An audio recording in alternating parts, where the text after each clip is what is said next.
In a small village, there's a man named Joseph. He's 73 years old. Nobody in the village thinks that's strange. Nobody treats him like a fossil or a miracle. He's just Joseph, and every morning he's out there anyway, digging, teaching, carrying his weight, the same as he's done for decades. Here's what should stop you cold. That's not unusual. That was the normal outcome for anyone who made it through childhood. You've probably heard that our ancestors never retired simply because they never lived long enough to need to. That's the story. Everyone believes it. It's wrong. Dead wrong. The truth is stranger. Humans who made it past childhood lived almost as long as we do now, into their 70s, sometimes their 80s.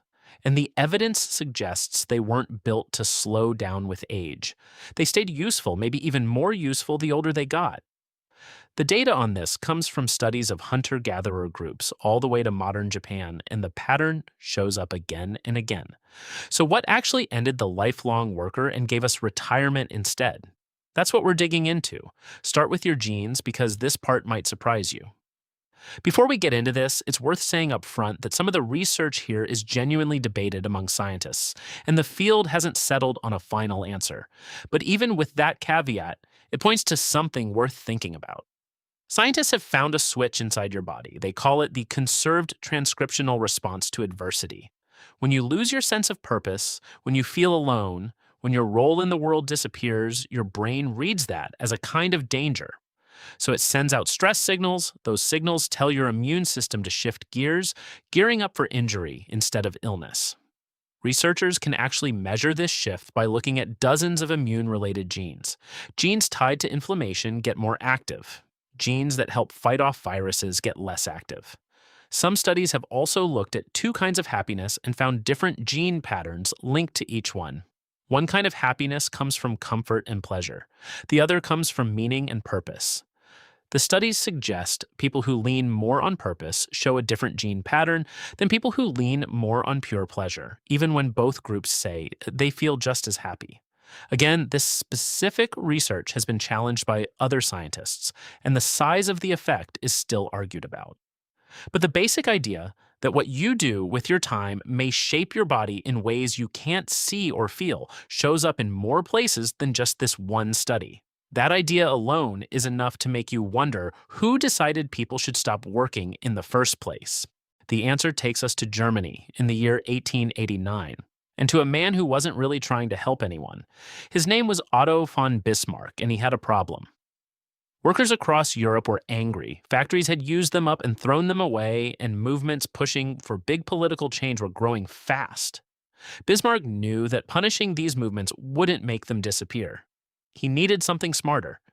He needed workers to feel like the state was on their side without giving up any real power. So he pushed a new law through the German government, creating the world's first state-run pension system. Here's the part most people never learn. The age to qualify was set at 70. Average life expectancy at birth in Germany at the time was only around 40, but that number is heavily pulled down by how many children died young. Still, 70 was set high enough that a large share of workers who did make it to old age wouldn't collect a pension for long if they collected one at all. To even get a payment, a worker had to survive a 60-hour work week for 30 straight years. This law came from more than one motive. It helped calm down socialist movements. It helped stabilize the workforce. It gave the government a new kind of trust with its people. But it also had a cold financial advantage baked right in. Setting the bar at 70 rather than 60 or 65 meant fewer years of payouts per worker on average. When one of Bismarck's own political allies accused him of running a socialist scheme in disguise, he barely pushed back. He just said, "Call it socialism or whatever you like. It's the same to me." That's the moment modern retirement was born, not as a reward for a life of hard work, as a tool to keep people calm while the state managed exactly how much it would eventually have to pay out. Years later, when the United States built Social Security in 1935, it landed on 65, but not for the dramatic reason people often assume. It wasn't copied from Bismarck's math, and it wasn't chosen because officials expected workers to die before collecting.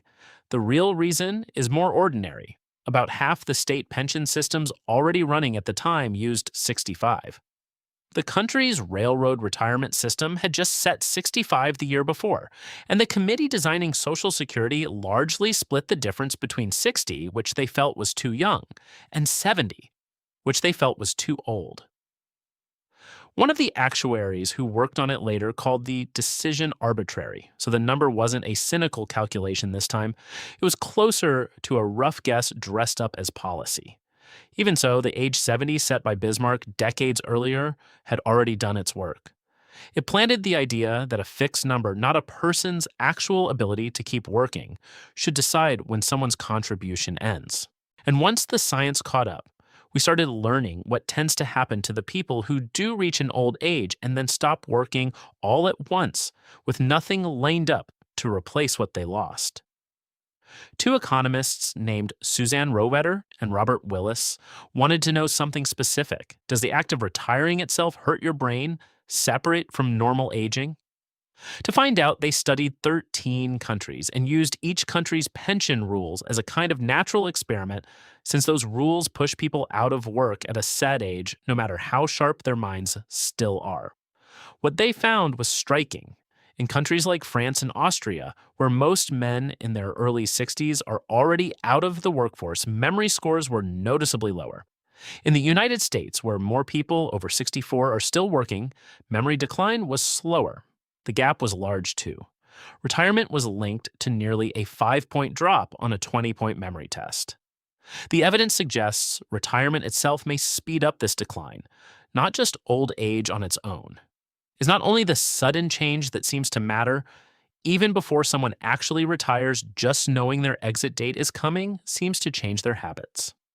Workers often stop learning new skills or taking on hard projects years before they leave. The slide may start quietly, long before the last day on the job. The mind isn't the only thing that seems to decline on the same timeline. The body follows a similar path, and it can move fast too. Once daily movement drops off, muscle starts to shrink. Scientists call this sarcopenia, and it doesn't wait for someone to feel old before it kicks in. After age 30, an inactive person can lose a small percentage of muscle every year, and that pace tends to speed up once someone becomes much less active. The muscle fibers built for real strength shrink the fastest, and fat starts to build up inside the muscle that's left. That single shift is linked to a higher risk of insulin problems, stiffer blood vessels, and heart trouble down the road. Researchers have also linked sudden retirement to higher rates of heart disease in some populations, though the exact numbers vary study to study and shouldn't be quoted as a single fixed statistic. What seems more consistent across the research is this: a person who suddenly loses the structure, the sense of demand, and the feeling of control that came with their job tends to experience that loss as real. Chronic stress. And chronic stress is one of the more reliable predictors of high blood pressure and heart disease. The problem isn't rest itself. The problem seems to be the sudden loss of movement, purpose, and connection to other people, all at once with no gradual transition to soften the landing. So why would the human body respond this way to something that's supposed to feel like a reward? The answer goes back further than factories, further than pensions, all the way back to early humans on the African plains. And it points to something surprising about how our bodies may have evolved. There's a reason grandmothers live for decades after they can no longer have children, and researchers think it isn't random. About 1.8 million years ago, African forests turned into open grassland, and the easy fruit early humans relied on became scarce. People had to start digging up tough buried roots instead, food that took real strength and a digging stick to get out of the ground. A child who had just stopped nursing had no way to dig up food like that alone. That left young children in a tough spot, too old to nurse, too weak to dig. And their mothers, busy caring for a new baby, didn't always have the extra time to fill that gap. Grandmothers stepped in. Women past their childbearing years began gathering noticeably more food than younger mothers and passed those extra calories on to their grandchildren. Researchers explain this with a simple idea from evolution.